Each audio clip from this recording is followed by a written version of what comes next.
માંગરોળનો દરિયા કિનારો ગાંડોતુર બની ગયો છે. માછીમારોને 3 દિવસ દરિયો નહીં ખેડવાની સૂચના અપાઈ છે. હાલ ઓનલાઈન ટોકનો બંધ છે. જે બોટો માછીમારી કરવા ગયેલ છે જેને નજીકના બંદરમાં પરત ખસી જવાની સૂચના આપી છે. 15 ઓગસ્ટથી માછીમારી સિઝન શરૂ થયા દરમિયાન 4 વખત 3 નંબરનું સિગ્નલ લાગતા માછીમારોનો ધંધો બંધ થઈ જતા માછીમારો બેકાર બની ગયા છે અને સરકાર પાસે સહાયની માંગ કરી રહ્યા છે.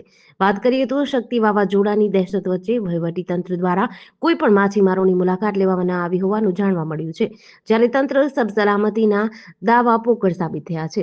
હાલ માંગરોળ બંદરમાં 2500 જેટલી મોટી બોટો આવેલી છે અને માંગરોળ જેટીમાં લાંગરવા માટે જગ્યા નહીં હોવાથી દરિયામાં એન્કર ઉપર લંગારવામાં આવી છે.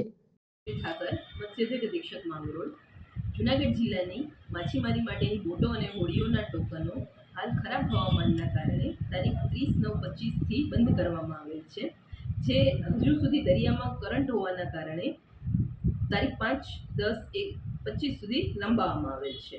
અને જે દરિયામાં માછીમારી કરવા માટે ગયેલી બોટો છે તેમને નજીકના સલામત સ્થળે બંદરો ઉપર ખસી જવા માટે સૂચના આપવામાં આવેલ છે. જેડીસી ન્યૂઝ સાથે નીતિન પરમાર, માંગરોળ.